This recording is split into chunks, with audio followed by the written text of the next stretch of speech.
My name is David Miller, Principal Scientist, and on behalf of Simulations Plus, I welcome you to today's seminar, which will discuss the new features in ADMET Predictor version 8.1.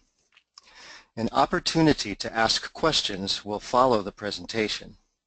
You may either send your questions using the Questions pane on your control panel, or you may ask your question directly using the hand-raising icon.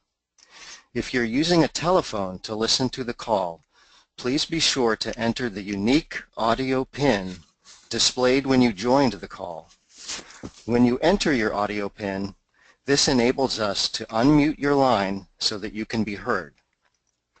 This webinar is being recorded for playback at our website, www.simulations-plus.com. Also, upon request, the presentation slides can be made available and shared with colleagues. Now I am pleased to turn the webinar over to Michael Lawless, the Business Development Manager for Cheminformatics Solutions. Thank you, David, and welcome to the webinar, everyone.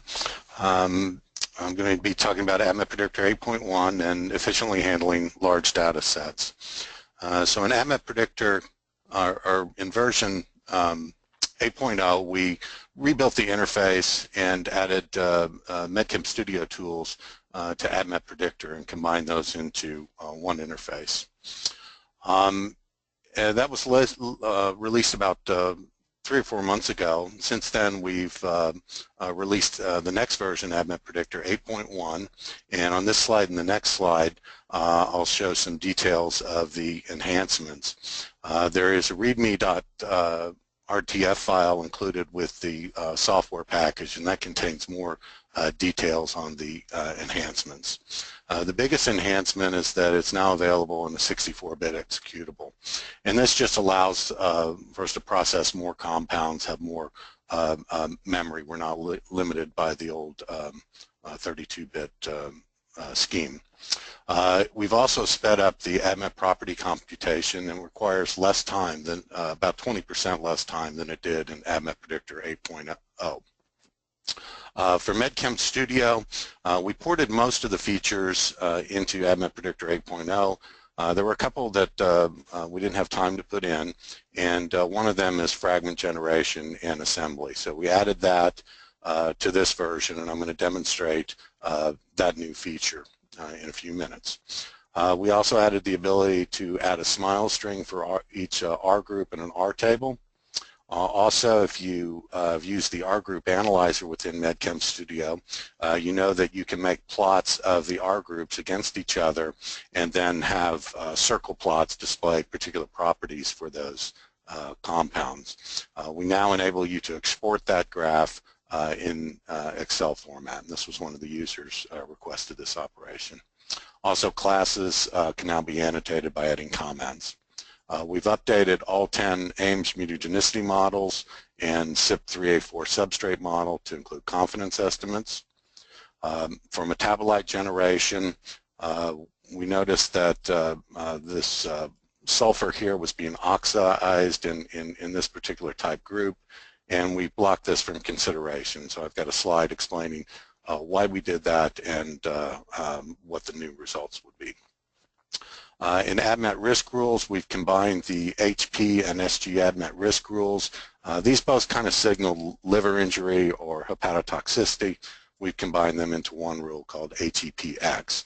When this was applied to the World Drug Index, our World Drug Index subset, it flagged about 15% of the compounds.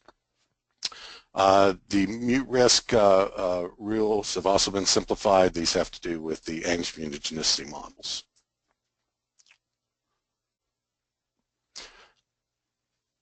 On this next slide, I show a few more of the enhancements. We've made fairly substantial changes into ADMET Modeler. First of all, data sets load faster. Users are prompted for the model project name now when you start building a model. We've replaced the every nth test selection with a more flexible alternative, and I'll demonstrate all of these features here. Cajoning map generation has been sped up by a factor of 2. Random number seed handling is more robust. One of the key features there is that the models aren't dependent upon grid size anymore. And I'll talk about that more in details in one of the last demonstrations I give. Verify statistics are no longer displayed when they're redundant with the training statistics. We've added a couple new attributes, the sum of the SIP clearances, and the ADMET risk codes can now be displayed as a binary attribute for each rule. So you would have columns for each one of the risk codes, and then the cells would either be yes, 1 meaning it violated the risk, or 0, it was not violated. We also automatically transfer models from 8.0 into 8.1. For graphing, we've extended the capability in histograms so that you can click on a bar in a histogram and this will select rows, or if you hold the control key down, it will extend the current selection. Then finally, you can plot the distribution plot of the ADMET rules violations in a histogram. In 8.0, we kind of reworked the directory structure. I'm not going to go into details on this slide, but we've put the files in more Windows kind of compatible or friendly environment, so that most of the files go into this directory C, users, whatever your username is that you logged in, app data, local simulations plus ADMET Predictor.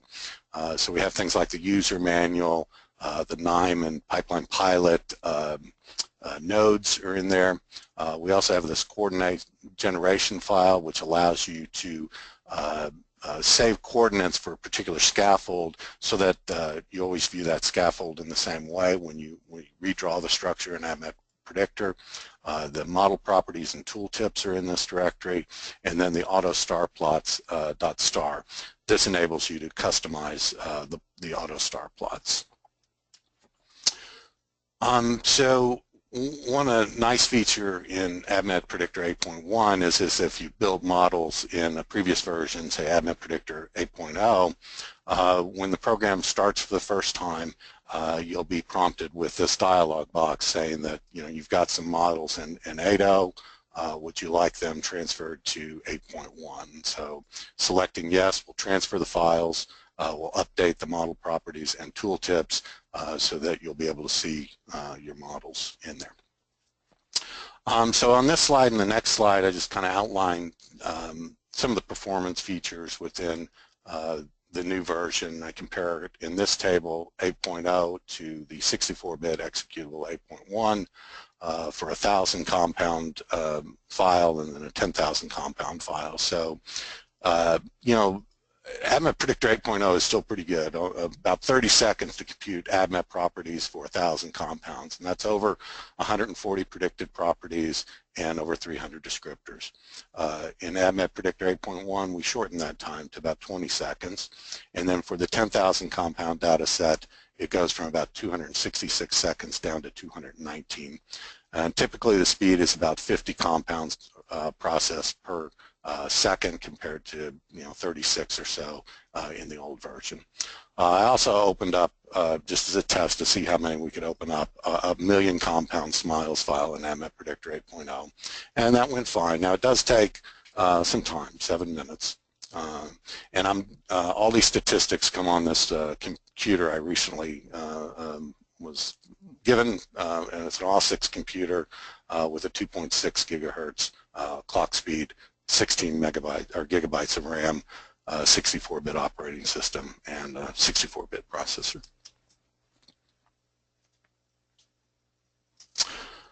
Okay, this next slide talks about a data set that I'm going to demonstrate. So it's PubChem AID 1996.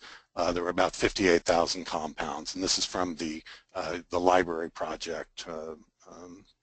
This assay measures the solubility of these compounds. Now this solubility experiment is much different than the solubility we have in ADMET Predictor. So this is just an example, and I'm also going to build a model or show you a model being built with this data set. But basically, the first thing you do is dissolve the compounds in DMSO. So they're provided in a DMSO stock.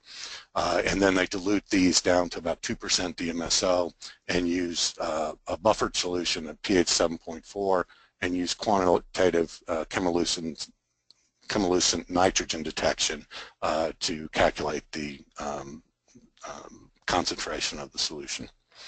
The SD file that I downloaded is about 156 megabytes. ADMET Predictor opens it in about 30 seconds. When it opens a file, the first thing it does is pre-process the file and looks at what fields are in the file, and then it opens it up. In this case, I chose the option don't load compound attributes. So this load time is just for loading the structures and the names of the compounds.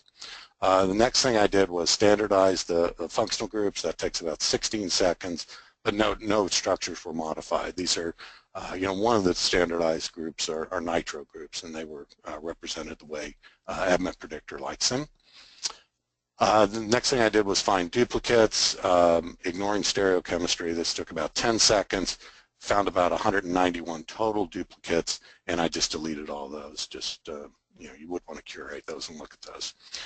Importing data is very quick, so I didn't even have timings on this, but one of the things I imported was the solubility data and other data from PubChem. I also created links to each of the files so that you could click on cell, and that would bring up the PubChem record for that molecule. And I'll demonstrate that. It takes about 18 minutes to compute all the ADMET properties and descriptors. It's about 53 compounds per second. Saving the XTK file takes about 38 seconds, and once it's on disk, it's about 163 megabytes, and you can compare that with the SD file here of 156 megabytes. Opening the XTK file takes about 1 minute. Generating matched molecular pairs takes about 9 minutes, and then class generation with frameworks is very fast, takes only 10 seconds. So let's pop into ADMET Predictor here, and I'm reading in the, so this is the PubChem solubility data. This is AID 1996. Down here in the right-hand corner, you can see that there are 57,662 records in this. So just kind of scrolling using the scroll bar, you can scroll through the records very quickly. Going down to the bottom of the file and back up. It's very easy and shows the structures nicely. We can click on a link to, whoops. Oh, okay, so that's coming up, sorry about that. So I clicked on a link, and this brings up the PubChem record, so you can kind of verify the structure and the source and other supplemental data in there. Here's the solubility at pH 7.4. We can sort that in ascending order, so the lowest solubility is 0.1 micrograms per milliliter, and there's also this indicator over here that it indicates that it's actually less than a lower solubility than that. At the top of the solubility, it's 171, and this is a greater than sign. So I click a third time, and that sorts it in the regular order. We can also create heat maps, so I'm just going to check all and click OK, and you see that it's updated the heat map for these compounds. Even the textual descriptors get different colors. We can create a distribution plot over here of, I'm going to look at this solubility qualifiers, the mean qualifier in this plot. So here I've got a number of compounds with a less than, so it's actually below the detection limits. This solubility is above the detection limits. One thing I can do in the new version is hold down the Shift key, click on this, and it will highlight the corresponding rows that have the less than solubility. That's highlighted 3,000 rows. If I hold down the Control key and click on this, it highlights both of these selections. So there's 20,000 compounds selected in there. So let's go and then do a quick structure query. So I take the pull-down menu, bring up MedChem Designer, and then I'm just going to sketch a very small fragment. I'm going to sketch a hydrazone. So it'll have a double bond here and then two nitrogens together. And then I'm also going to, so I'm going to make this look for aromatic nitrogens or aromatic hydrazines, where this atom here is an aromatic, and I'll show you how to change that when we transfer that over. I'm also going to change the ring bond substitution to 0 so that these are kind of in alkyl chains rather than a ring. And then I'm going to just take that back into the dialog box. So it shows the structure. If I want the smart string, I just change it to textual, and then I'm going to replace pound 6, which is just any carbon atom, with the small letter A, which stands for an aromatic atom. So we'll perform the search, and as you see, the hits that are highlighted will have an aromatic atom, carbon or nitrogen, bound to the hydrazone there. We can also show some of the match molecular pairs. So I computed all the match molecular pairs, and then I saved the XTK file, so they get saved in the XTK file. And I'm just going to turn on the bold display here so you can see the changes in this. Now, when I set this up, I said, show me all structures where there's 6 or fewer changes in atoms and bonds between the pairs of compounds, and then also the solubility has to go from soluble to non-soluble or vice versa in here. So our first pair, you have an OH on the phenyl ring here. It's replaced by a hydrogen, and that's decreases the solubility. We can set the contents here to the solubility of the compound on the left. So let me just bring that up. Oops, scroll past it. Okay, so that's the mean solubility of the compound on the left, and this is the solubility of the compound on the right, and it's in red, so 0.1, obviously taking the hydroxyl group off there decreases solubility. If we look at this next pair, we have a methoxy group being replaced with the nitro. That also decreases the solubility drastically. If we want to find more of those type pairs, we can right-click and say find similar, and what it's going to go out and do is analyze all these pairs and find all the pairs, and I found 33 pairs here, where the methoxy group is replaced with the nitro. You can kind of scroll down through these, and typically you always see that the nitro group's on the right. In other words, it's become less soluble. Now, here's one exception, row 11 here. Or, I'm sorry, no, that's not an exception. I thought there was one in here somewhere. But there's a lot of analysis you can drill down into this match molecular pairs here. All right, so let's go back to the compounds tab, where we have 57,000 compounds, and let's generate classes. We're going to generate the fragment-based classes. So what this is doing is it's going through the database and it's identifying these structural fragments. Now remember that MedChem Designer, or this tool, when we generate the classes, it analyzes the data. Okay, so it's not preconceived scaffold. It actually looks at the scaffolds in the data set. And the way the frameworks method works is that it groups the compounds with similar scaffolds together. So we see a 6-membered aromatic ring of all carbons, and 6-membered aromatic with 1 nitrogen, with 2 nitrogens, etc. So it's grouped the similar scaffolds together.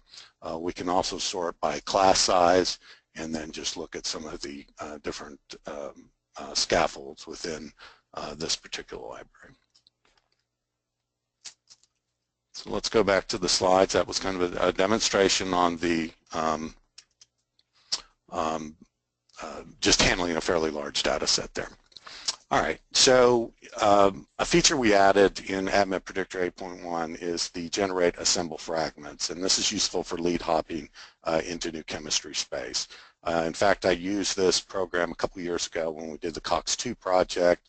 We took known COX-2 inhibitors and kind of circled the scaffold and looked for replacements of that scaffold. We found at least one interesting hit, or we found several interesting hits. We actually chose one of those, had it synthesized, and then tested. It was very active in COX-2 and a little bit less active in COX-1, but that's kind of what we wanted. So this method is definitely fruitful.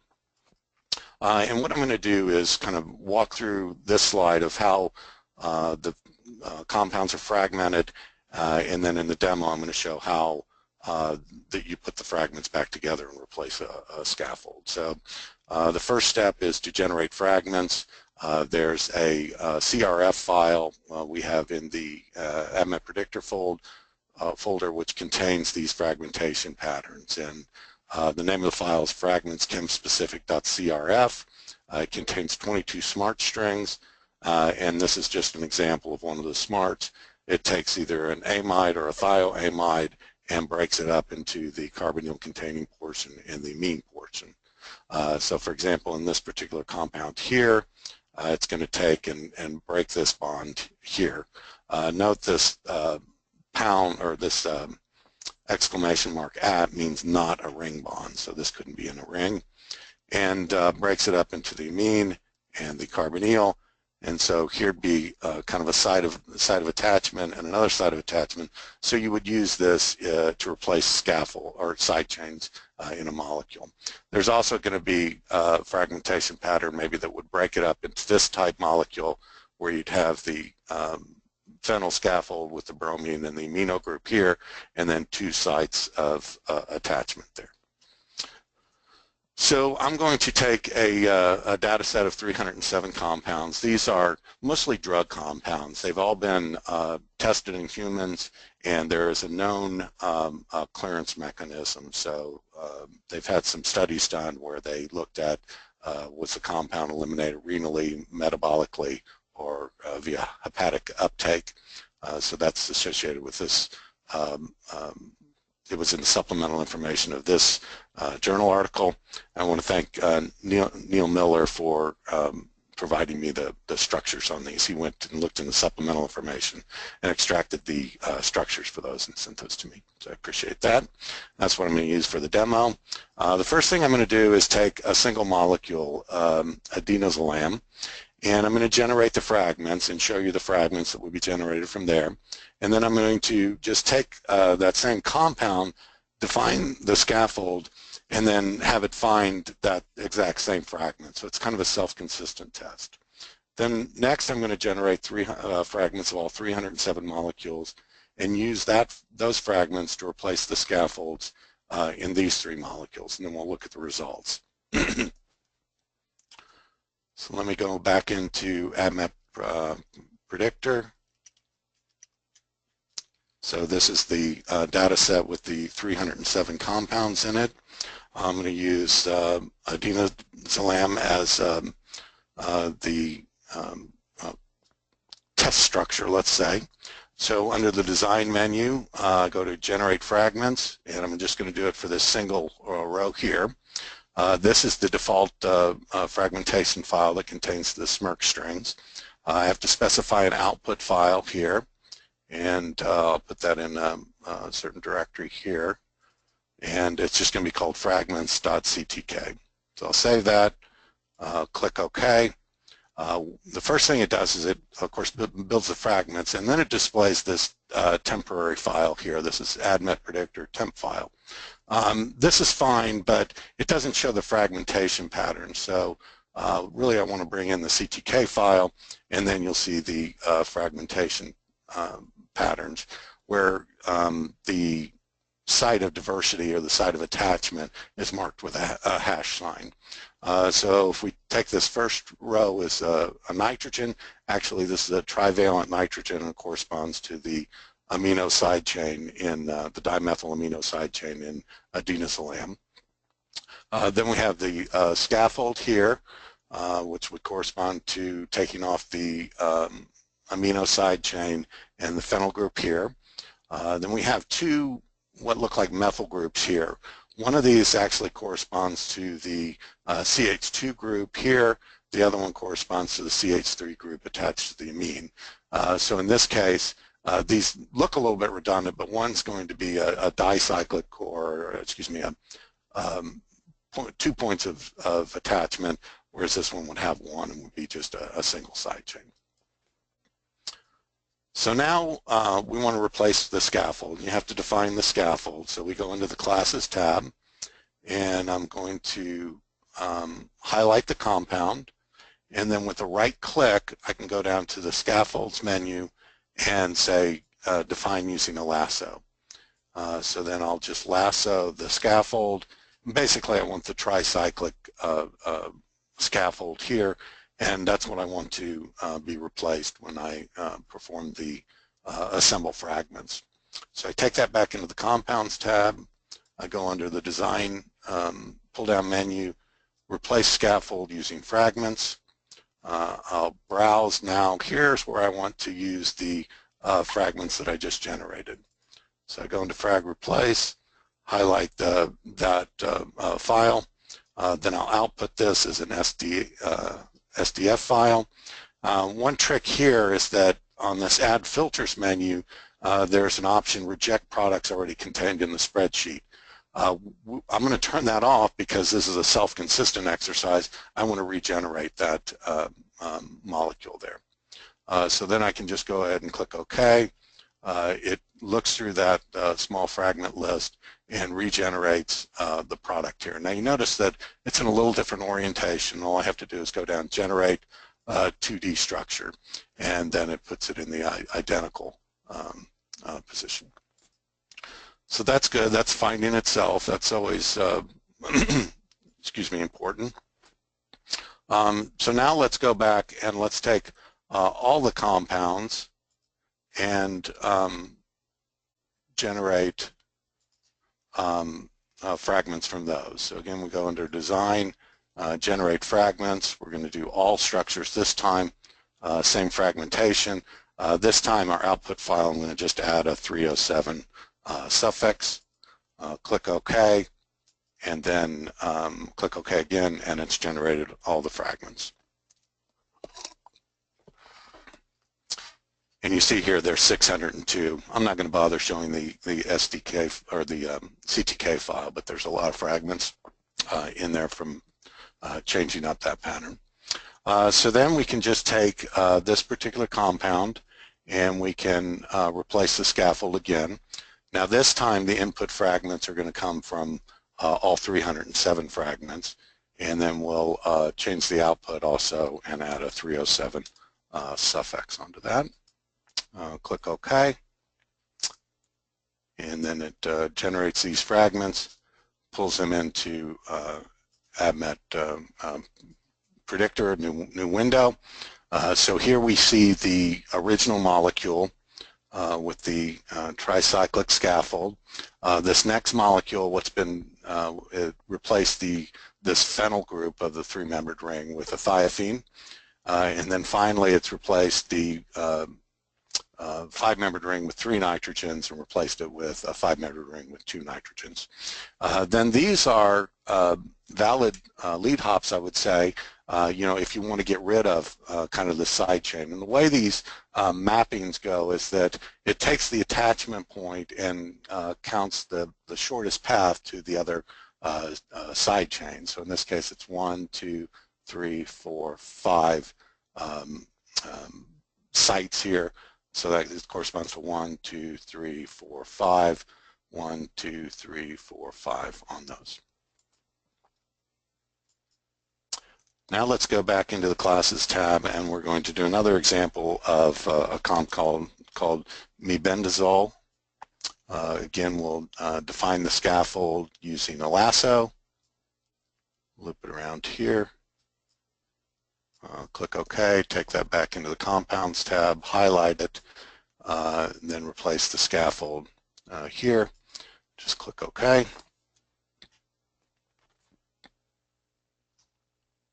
Okay, so this has replaced it with 2 other scaffolds. This is the query molecule essentially. And then we get kind of a 4-5 membered ring system here that is common to penicillin analogs. Down here it's replaced it with a 6-6 membered ring. So just another example of a scaffold. And then we'll do one more. We'll do vardenafil. Here again, define the scaffold with the lasso tool. And I'm going to leave off this side chain here. Then click OK. Bring that back into the Compounds tab. Highlight it and replace the scaffold again.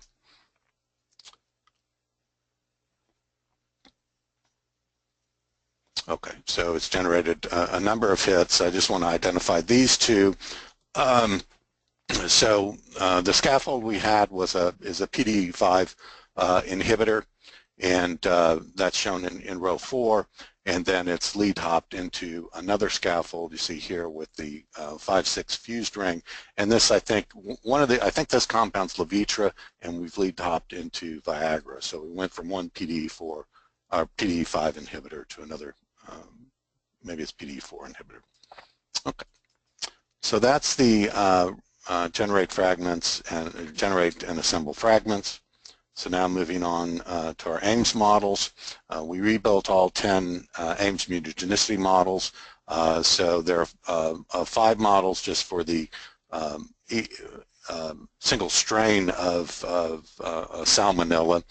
When you see an M in front of the model name, this indicates that the compound was first isolated with rat liver S9 fractions before being tested in the Ames. So you're testing a mixture, and if the compound, if that shows activity in the one that was isolated with the liver fractions, that would indicate a metabolite is responsible for the positive Ames score. So we list the number of compounds, the total number of compounds in the training and the test sets for all the models. We also list the number of positives and negatives. And what you'll see if you go down through these is that there are much more negatives than positives in any one of these single data sets. These columns show the statistics of the models, the concordance, sensitivity, and specificity. They're colored according to the scheme over on the right. Typically, when we build models, we aim to get at least 80% on all of these statistics. And you see we've achieved that in all the cases, but these 2 items here where the sensitivity is a little bit lower. We also looked at the maximum uncertainty of these models, and we want this around 50% ideally. The reason we rebuilt these models is because some of them didn't include confidence estimates, and that was because this maximum uncertainty was a fairly low value, and that can indicate that the confidence estimate was unreliable. So that's one of our motives for rebuilding these. And to just go into more detail about the confidence calculations, as I mentioned, we want the maximum uncertainty around 50% here. And that's indicated by this dashed line here, and would occur up around here. So the plots we're looking at are for the one on the left is the predictions and the errors. So the black line is the total number of predictions. The red line is the errors. The x-axes are the same on both these plots, and it is the tally of positive votes. Each one of our models contains 33 artificial neural networks, and each network can vote that the compound is a positive or a negative. And then what this graph is doing is it's looking at all the compounds where there were no positive votes for this particular point. So, those are compounds where all the networks said, no, this is not an Ames positive. On the other end, we get predictions where all the ensembles said it was a positive. And then we analyzed this. So we had about 1,300 predictions that had 0 positive votes. And then this is how many were incorrect. So we had about 99% of these were correct. On the other end, there were about 500 predictions where all the networks said it was a positive, and that is 88%. And then in between, you get various numbers or amounts of errors. And then you can convert this plot over here into this red line here just by subtracting this. So this is the observed number of errors at a given tally point. Then we use this beta binomial to approximate this curve, and then this is used to actually calculate the confidence estimate. One thing I left out here is the threshold. For this one, we also optimized it at 16.5. So we're kind of going through and determining where we want to put the cutoff between negatives and positives. So in this case, anything with 16 positive votes or less is a negative. On this side is the predicted positives here. And what you can see is the error rate is higher for the positives than the negatives, and this is a typical case of an unbalanced data set. In this case, we have 77% negatives and 23% positives here. And just as a final point, let me get rid of all that ink. Where we have the highest errors, these are where we are making very few predictions here. So for these where we have fairly high errors, the most predictions we're making are 20, which is fairly a low number. This is, thousands of compounds in this data set. And so where these two lines come together, that's where you're going to have the largest error. We applied these new models to the World Drug Index, and this table shows the percent of compounds out of scope for 8.1 and 8.0, and in 8 out of the 9 cases we have fewer out-of-scope predictions in 8.1. Another reason we have fewer out-of-scope predictions is because this uses a little bit fewer descriptors. So when you're building models, if you have to choose between two models, if you choose the one with the lower number of descriptors, then it's less likely that any one of those descriptors will be out of bounds compared to a larger number of descriptors. So moving on, we also rebuilt the CYP3A4 substrate non-substrate model. Again, in 8.0, this didn't include confidence estimates, so that was the reason we put these in or rebuilt the model. One note here is that AP 8.1 was built using the averaging method rather than the voting method. The training set and test set statistics for 8.1 are slightly better than 8.0, but similar. Now, you have to take that. You have to keep in mind that these were slightly different test and training sets. But if we look at the plots for the error in 8.0 and 8.1, we see that the maximum uncertainty in 8.1 model is 48%, whereas it in 8.0 was only 39.2%, and that's why we decided not to include the uncertainty estimates in 8.0 because those would be somewhat unreliable.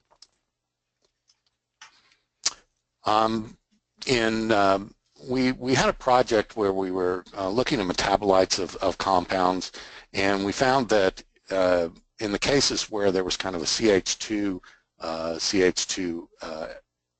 HS or thiol, that thiol was being oxidized. We were predicting that would be a site of oxidation, and then further metabolism of that would create this sulfenic acid. And this type of product would rapidly drain NADPH and glutathione pools in liver cells, and of course have catastrophic results. For these known molecules such as glutathione, coenzyme A, cysteine, which also have this group, you don't see this being metabolized, so that shows kind of strong evolutionary selection pressure against this particular CYP attack. So in 8.0, if we would have performed a calculation on this particular molecule, it would have flagged the sulfur as a site of metabolism along with this carbon here based on the propensity scores, which are shown in this slide. In 8.1, you see we have the same propensity scores, but we don't have one for the sulfur, which is very high. So that allows these kind of lower, a little bit lower scores to be marked. So if you're getting a little bit different results in your metabolism predictions and you have this type group in here, you want to look at these scores here. And then in this final section, I'll talk about ADMET Modeler and the enhancements made to ADMET Modeler. Now in a previous version, when you built a model, if you wanted to reproduce any one of the models, you had to use the same grid size. And the reason is because the random number depended upon this, or it changed from architecture to architecture. In 8.1, the random numbers reset for each architecture. So in this example here, this is a single run where you have 5 neurons and you're going to 125. Here, you go 3, 5, and 7 neurons, each at 100 inputs, and you see that in 8.1, you get the same results for this single statistic, but all the statistics should be the same. Whereas in 8.0, this would have been slightly different values. And if you get greatly different values, that might indicate that your model's a little bit inconsistent. So in this demonstration here for ADMET Modeler, one thing I'm just going to do is just bring in the grid for the PubChem solubility classification model, and just to show you that I did build this, and you can bring it back in and show some of the plots. Then I'm going to actually go through the ADMET Modeler interface, the wizard.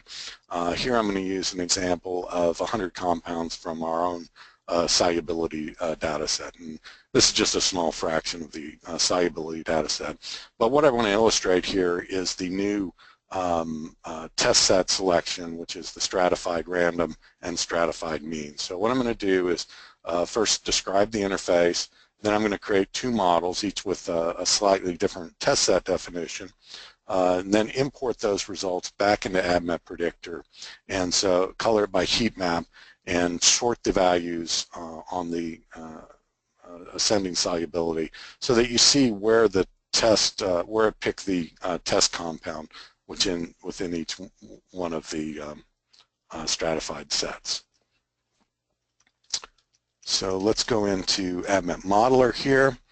So this is the grid. So I've already performed these predictions within ADMET Modeler. For this grid size, there's 57,662 records or observables. That includes the training and test sets. For this grid here, it took about 6 hours to compute this. If we go under Tools, Best Ensemble Selection, we can click on Apply and display the ranks is what I want to show here. So with this, it's ranked each one of the descriptors according to this dot product, taking into account the sensitivity, the specificity, and the MCC, and come up with this score. As you can see, the 100 input 8 neuron model scored, a little bit higher than the second ranked one. I think that's significant, so this is the model I would go with. So I'm going to save that, and then just click on this particular model. Now, this is the truth table, so it lists the false negatives and false positives. Obviously, there's so many points in here, it's hard to go into any one particular point, but you have the percentages shown here. And what I'm always looking for is to have the false negatives and false positives below 10%. We can also quickly look at the confidence estimate and the prediction errors and distributions that I showed on the graphs. Okay, so now let's go into, we'll go back into this version and pull up this solubility test set, our training set. So it's an XTK file of 100 compounds with the experimental solubility as this column here, and these are already in ascending order. And so with the old program, the every nth test set selection, what it would do is sort a particular variable, for example, the solubility, and then if you wanted 10 molecules in the test set, it would try pick every 10th compound after arranging that. In the new version, what it does is it produces these groups of 10 and then selects one of the 10 either randomly or picks the median, and so that's what I'm going to demonstrate here. So I just want to click the icon to start up ADMET Modeler. I'm choosing solubility as the dependent variable. I'm going to logify that, and then here's where you can include different descriptors. So if you had imported the molecules with your own descriptors, let's say, or you imported your own descriptors, they would show up on this side and you could pass them over to this other side. And I'm just going to add S plus log P. I like that as a descriptor in a solubility model. We have your choices of regression types, so artificial neural network, which I'm going to use, support vector machine, KPLS, and MLR. This dialog box will define the test set. So in the 8.0, this would just say, what would it say, every nth one. Here I'm going to pick every stratified sample partition. Now you can select different variables or different descriptors here to sort it. I've seen people sort on log P, just so that they get a range of log P values in the test set. This also says random, so I'm going to use the random, and there's 10% minimum test size, so it's going to pick 10 compounds and put them in the test set. I'm also going to use the GA per cell algorithm to identify the most appropriate descriptors, and then I click next to go to the next field. Here's where I set up my grid. I'm going to go from 2 to 4 neurons by 1, and then 12 to 14 descriptors, and again by 1. So that sets everything up. I'll go to the summary, and this will give me a summary of my setup. If anything's incorrect, I would go back and change that. Then I go into build. First thing it does is prompt me for a project name. I'm going to call this Strat Rand, and then just go ahead and it'll start building the data set. Now, this is a regression model. We can click on one of these and actually see the observed versus predicted plot here. So once it's done, it highlights what it thinks is the best model. Here this one's slightly an outlier for this particular model. So I'm just going to save this project in a directory, ADMET Modeler. So this first prompt just says, what directory do you want to save this in? And I'm going to save it in this directory. And then since this is actually a folder itself, it asks for the name. So we'll stay with Strat Rand and go from there. Now we'll go back into the model settings, and we're going to change the test set selection here to the median set. So I'll click OK, then go next. Summary, and build this. Again, it prompts for a name, and I'm going to call this Strat Median. So again, it's building these models, and the test set selection, or the test set, is going to be different as the training set, and so you might get you're going to get a different model here. This one looks quite nice. Now, the object here isn't to build a model. It's to show what the difference is between the two methods. So I save that method. I'm going to exit out of here. Now back into ADMET Predictor. Now I'm going to import the P&O file, and the P&O file will include the test set definition. Now there are a number of different models were built, but in all these models the test set is going to be the same under the same procedure. So I'll just pick the 12 neuron or 12 descriptor 2 neuron model, then go into next, and this is our import dialog box. Now what I want to do is import the test set information, and I'm going to give it a different name. So within this dialog box you can specify one of the attributes in the file and change the name. So I'm going to change it to Strat Random. Click OK, and then you could import these other values. I don't want to at this time, so I'm just going to highlight them and discard them. Then when I click Finish, it will add the column containing the test set information. So these are in the training set, and this one's in the test set. Then I'm going to go ahead and import the other P&O file. Have to specify it, obviously. And again, just any arbitrary P&O. Modify the name again, this time strat median. Click OK. And then, of course, highlight these guys and discard that selection. Then do finish, and I'll bring it in here, and then I'll color both these according to the test set. And so let me shrink this up just a little bit so we can visualize 10. So this first group of 10 here, this is the random and the median set. And you see in this case, by coincidence, they were the same for this first group of 10. Now if we move on to the next 10, these are rows 11 through 20. For the random, it picked a test set near the front, the median just right in the middle. So it does depend upon the, where the data, how the data is outlaid, if there's any real close ties or et cetera. The median is going to be the same number of above and below this particular value. When you have 10, you can't pick one right in the middle, so it'll either have 4 or 6 above it. Then the next section would span from 20 to 30, and you can visualize the test set there. So we'll pick different test sets and a little bit different models, and then you can identify the best model from either one of those. So that was the last demo, and just in summary, I want to say that the latest version contains many enhancements. The biggest is the 64-bit executable. It's faster and can handle much larger data sets. I encourage everyone to download ADMET Predictor 8.1, and if you can, get the 64-bit executable. We've added generate fragments and replace in the MedChem Studio Module.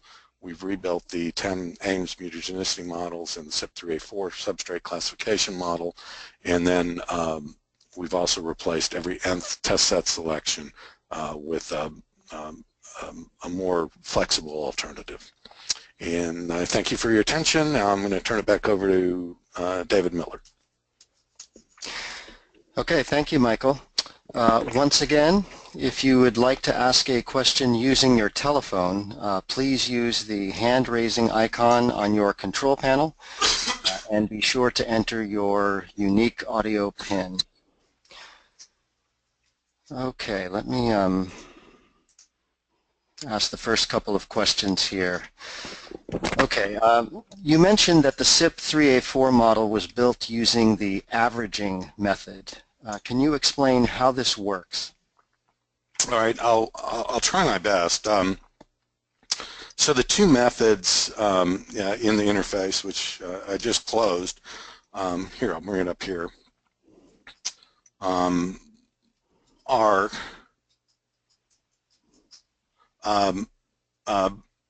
you can either use the voting method, or if you click this method, you can use what's called the averaging method.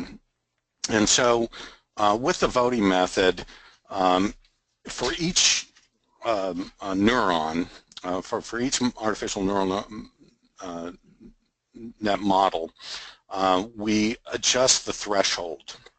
And we do so by optimizing the Uden value for the looking at a ROC curve. So each one of the individual neural networks will have its threshold adjusted, and then it looks at the number of positive and negative votes, and again adjusts the threshold there. With the averaging method, what we do is we take all 33 artificial neural networks. Now, even though this is a classification model, it spits out a continuous variable number. And so we would average all the 33 neural networks, get a single number, and then apply this ROC curve, build a ROC curve, and pick off the cut threshold that has the best Uden value. So the difference is, in one case, each one of the networks votes, and in the other case, you average all the outputs of the neural networks in there. And I think it just kind of smooths it out a little bit more. I don't know if Bob can hear us. If he wants to, comment. He built this model, so why did he use the averaging method here?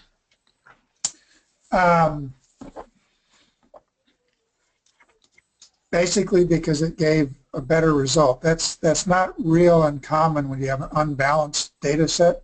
This was quite an unbalanced data set for 3A4. And so it just gets very noisy if you use the voting method in a lot of cases where there's a small number of the smaller class. Okay, so it kind of averages it out. Now, also with the averaging method, you see another option here, set balance between the classes, and this allows you to adjust the parameters for the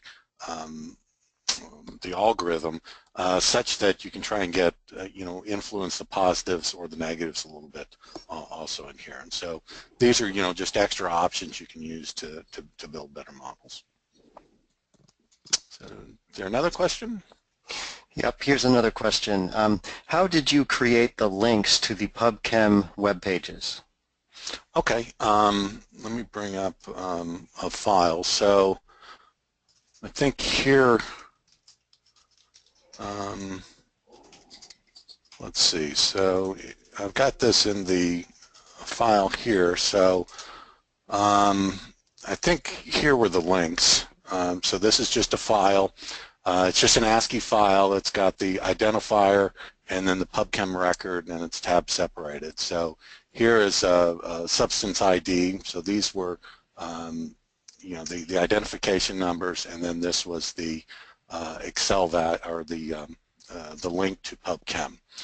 So what I did, I actually used a little awk script to do this, but you could do this within Excel. So within ADMET Predictor, you can extract all the IDs of the compounds. So I did that first and created an ASCII file, and then I brought that into Excel and then kind of added a new column where I was just adding this prefix and then the value from the cell over on the left, and then I took this and imported it into Excel. Or excuse me, into ADMET Predictor. And that just creates a link. So whenever ADMET Predictor sees kind of an HTML address or URL, excuse me, then it thinks that that's a link, and you can click on it and bring up the link. You can also bring up links to files on your computer. Okay, thanks, Michael. Here's a more complicated question here. Can you discuss max uncertainty and why confidence estimates are unreliable when they are not 50 plus or minus 5? For example, the CYP3A4 model for AP 8.0 and 8.1 have similar statistics. Why is the new model better? Bob, do you want to handle that one? Yeah, this if you look at the, let's see, I can't move the mouse, right? Right. Okay. If you remember from the earlier plot, this one? No, that you're on the right slide. Oh, sorry. If you remember the earlier plot, most of the predictions from a good model, the networks all agree. So most of your actual predictions are at 0 or 1. I'm 0 or 33. Right. You could use the mouse and point to those places. Okay. Yep. So the 8.1 model actually has a lower uncertainty, which is what's plotted here, at the extremes, especially at the extreme for the smaller class, which is negatives in this case. Okay. So that's one advantage of the plot on the right. The other thing is if you look at where the maximum is, and in particular at what the value is where it crosses the threshold. Okay. Yep. If you think about it, there has to be some place that the confidence is 50% or less. right? Because at the threshold, it's a coin flip. It just has to be, because you don't, because you just don't know what the real prediction should be, and so it should cross, the threshold should cross that uncertainty profile pretty close to 50%. Okay.